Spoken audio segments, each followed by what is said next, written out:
ہمیں حضرت ابو ہریرہ رضی اللہ تعالیٰ عنہ فرماتے نبی کریم صلی اللہ علیہ وسلم نے ارشاد فرمایا 3 قسم کے آدمی ایسے ہیں جن کے ساتھ اللہ رب العالمین شفقت کا کلام اور قیامت کے دن اس پر محبت کی نظر نہیں فرمائیں گے، اس کی طرف شفقت کی نظر سے نہیں دیکھیں گے، اور سخت سے سخت عذاب میں، سخت سے سخت ذلت میں قیامت کے دن وہ مبتلا ہوگا۔ نمبر 1 بوڑھا زانی، یعنی بڑی عمر ہونے کے بعد بھی اپنی آنکھوں کی حفاظت نہیں کرتا، اپنے خیالات کو درست نہیں کرتا۔ نمبر 1 بوڑھا زانی۔ نمبر 2 دوسرا جھوٹا بادشاہ، یعنی جھوٹ بولنے والا حکیم۔ اور نمبر 3 فقیر تکبر، ایک آدمی مال کی وجہ سے تکبر کرتا ہے، علم کی وجہ سے تکبر کرتا ہے، صلاحیت کی وجہ سے تکبر کرتا ہے، یہ تو سمجھ میں آنے والی بات ہے کہ چلو اس کے پاس اچھا بڑا گھر ہے، مال ہے، عہدہ ہے تو تکبر کرتا ہے، لیکن جس کے پاس باتیں ایسے بھی دنیا میں موجود ہے کچھ بھی نہیں، جیب میں 1 روپیہ بھی نہیں ہے، لیکن پاور ایسا ہوگا، مزاج میں سختی ایسی ہوگی، گھمنڈ ایسا ہوگا۔ حدیث میں نبی کریم صلی اللہ علیہ وسلم نے ارشاد فرمایا فقیر متکبر کو اللہ پاک قیامت میں دیکھنا پسند نہیں فرمائیں گے۔ اور ایک اور حدیث میں حدیث کے بیان کرنے والے حضرت ابو ہریرہ رضی اللہ تعالیٰ عنہ ارشاد فرماتے ہیں نبی کریم صلی اللہ علیہ وسلم نے ارشاد فرمایا مجھے وہ 3 آدمی دکھلائے گئے جو جنت میں سب سے پہلے داخل ہو جائیں گے، پھر وہ بھی 3 آدمی دکھلائے گئے جو جہنم میں سب سے پہلے جائیں گے۔ اب صحابہ کرام نے پوچھا اللہ کے نبی وہ کون سے 3 آدمی ہیں جو جنت میں سب سے پہلے جائیں گے؟ تو فرمایا نبی کریم صلی اللہ علیہ وسلم نے سب سے پہلے 3 آدمی جنت میں جائیں گے، ان میں سے ایک وہ ہے جو شہید ہونے والا ہے، دوسرا ایسا غلام کہ اس کی غلامی اپنے رب کی اطاعت سے رکاوٹ نہ بنی ہو، یعنی کوئی آدمی کسی کی دکان پر نوکر رہا ہے، کسی کی یہاں ملازمت کرتا ہے، لیکن نوکری اس طرح سے کرتا ہے کہ اس کی نمازیں نہیں چھوڑتی، اللہ کو ناراض کرنے والا کام نہیں ہوتا، تو فرمایا وہ قیامت میں سب سے پہلے جنت میں داخل ہوں گے۔ اور تیسرا کمزور فقیر جو بال بچوں والا ہے، جس میں تکبر اور گھمنڈ نہیں ہے، اور وہ 3 آدمی جو سب سے پہلے جہنم میں داخل ہوں گے۔ نمبر 1 وہ حاکم جو زبردستی مسلط ہو جائے، زبردستی حکومت کرے، اور نمبر 1 وہ حاکم جو زبردستی مسلط ہو جائے، اور نمبر 2 ایسا مالدار جس کو اللہ نے مال دیا ہے، جس کو اللہ نے دولت نصیب فرمائی ہے، لیکن وہ زکوٰۃ کو ادا نہیں کرتا، اور نمبر 3 گھمنڈ کرنے والا غریب آدمی، گھمنڈ کرنے والا فقیر آدمی۔ اور فرمایا نبی کریم صلی اللہ علیہ وسلم نے اللہ رب العالمین 3 آدمیوں سے بغض رکھتے ہیں، اور یاد رکھو میرے بھائیو جو اللہ کی نظر سے گر جاتا ہے وہ دنیا والوں کی نظر میں کبھی کھڑا نہیں ہو سکتا، وہ دنیا والوں کی نظر میں کبھی بھی نہیں اٹھ سکتا۔ فرمایا حدیث میں نبی کریم صلی اللہ علیہ وسلم نے اللہ رب العالمین 3 آدمیوں سے بغض رکھتے ہیں، اور ان میں سے بھی 3 کے ساتھ بہت زیادہ بغض رکھتے ہیں۔ پہلا وہ فاسق کے ساتھ، پہلا گنہگار آدمی کے ساتھ بغض رکھتے ہیں، اور ان میں سے بوڑھے فاسق کے ساتھ اور بھی زیادہ بغض رکھتے ہیں، یعنی بوڑھا ہونے کے باوجود اللہ کی نافرمانی کرتا ہے تو اللہ کا غصہ اور بڑھتا ہے،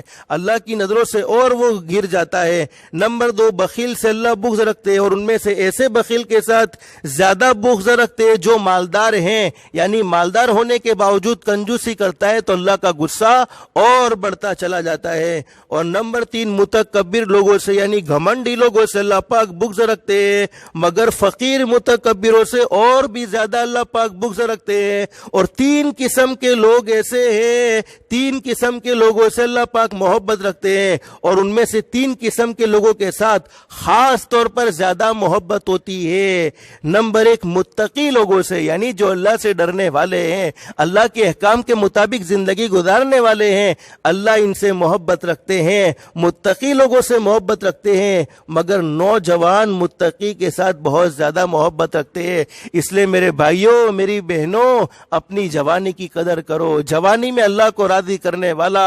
अल्लाह को पाने वाला, अल्लाह से ताल्लुक कायम करने वाला, वो अल्लाह के बिल्कुल करीब होता है। इसीलिए हदीस पाक में समझाया नबी करीम सल्लल्लाहु अलैहि वसल्लम ने, जवान का एक सजदा बूढ़े के 70 यानी 70 सजदों पर भारी है। एक बूढ़ा आदमी 70 सजदे करता है और एक जवान आदमी, जवान मर्द या जवान औरत एक सजदा करे, अल्लाह पाक को वो एक सजदा बूढ़े के 70 सजदों से यानी 70 सजदों से ज्यादा पसंद है। तो फरमाया नबी करीम सल्लल्लाहु अलैहि वसल्लम ने, मुत्तकी लोगों से अल्लाह पाक मोहब्बत रखते हैं, मगर नौजवान मुत्तकी यानी जवानी में अल्लाह से डरना, जिसमें शैतान ज्यादा वसवसे डालने वाला, शैतान ज्यादा गुमराही में डालने वाला, और ऐसे माहौल में अल्लाह से डरने वाला अल्लाह को बहुत पसंद है। फरमाया नौजवान मुत्तकी के साथ बहुत ज्यादा मोहब्बत है। और नंबर 2, सखी लोगों से अल्लाह मोहब्बत रखते हैं, मगर ऐसा सखी जो फकीर होता है,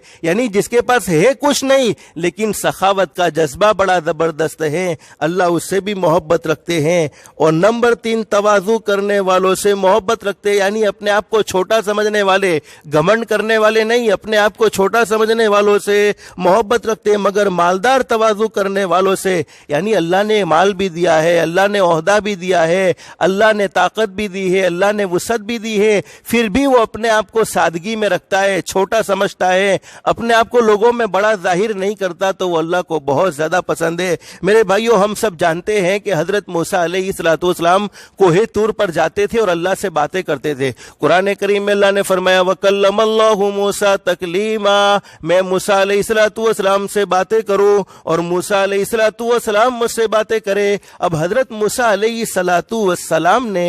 एक मर्तबा अल्लाह से बातें की, अल्लाह से बातें करने के लिए कोहे तूर पर तशरीफ ले गए, तो अल्लाह रब्बुल आलमीन ने हजरत मूसा अलैहिस्सलाम से फरमाया, मेरे नबी मूसा कोहे तूर पर बातें करने आए हो। और हदीस पाक में लिखा है मेरे भाइयों, अल्लाह रब्बुल आलमीन से हजरत मूसा अलैहिस्सलाम सवाल करते, अल्लाह पाक जवाब देते, अल्लाह रब्बुल आलमीन से सवाल करते, अल्लाह पाक जवाब देते। हजरत मूसा अलैहिस्सलाम ने बातों बातों में पूछा, ए मेरे मौला, ए मेरे पैदा करने वाले अल्लाह, तमाम मखलूक से ज्यादा मकबूस तर तेरे यहाँ कौन है, यानी तुझे सबसे ज्यादा किन लोगों से नफरत है, दुनिया में बसने वाले लोगों में सबसे ज्यादा जलील तेरे नजदीक कौन है, सबसे ज्यादा गिरा हुआ तेरे नजदीक कौन है। और मेरे भाइयों, जो अल्लाह की नजर में गिर जाए मखलूक की नजर में कभी नहीं उठ सकता। अब अल्लाह ने क्या फरमाया, मेरे नबी मूसा, जिसके दिल में तकब्बुर है, जिसके दिल में बड़ाई है, जो अपने आप को दूसरों से अच्छा समझता है, वो मेरे नजदीक गिर चुका है, इसलिए कि तकब्बुर तो सिफत ही अल्लाह की है। और दूसरी बात बयान फरमाई, जो जुबान का सख्त है, यानी ऐसी बातें कहने वाला है कि सामने वाले के दिल के टुकड़े टुकड़े हो जाते हैं, दिलों को चीर देने वाली बातें करने वाला है। और नंबर 3, जो यकीन का कमजोर है, अल्लाह पर भरोसा रखता नहीं है, उसका यकीन कमजोर है। और नंबर 4, जो कंजूस है, जिसको अल्लाह ने माल दिया है फिर भी अल्लाह की राह में सखावत नहीं करता, अल्लाह की राह में खर्च नहीं करता। और हदीस पाक में क्या फरमाया, हजरत इब्ने जुबैर रज़ियल्लाहु तआला अन्हु फरमाते हैं कि तवाज़ु शराफत के असबाब में से एक सबब है, और हर नेमत पर हसद हो सकता है। हमारी मालदारी को देखकर कोई जल सकता है, हमारी इज्जत को देखकर कोई जल सकता है, हमारी तरक्की को देखकर कोई जल सकता है, हर नेमत पर हसद हो सकता है सिवाय तवाज़ु के, यानी आजीजी के। जो अपने आप को छोटा समझेगा उस पर कोई हसद करने वाला नहीं है। और कनात का फल राहत है, यानी जितना अल्लाह ने दिया उस पर राजी हो गया, उस पर खुश हो गया, उसको कहते हैं कनात। कनात का फल राहत है, और तवाज़ु का फल यानी अपने आप को छोटा समझने का फल मोहब्बत है। इसलिए मेरे भाइयों, जितना हो सके अपने आप को छोटा समझना चाहिए।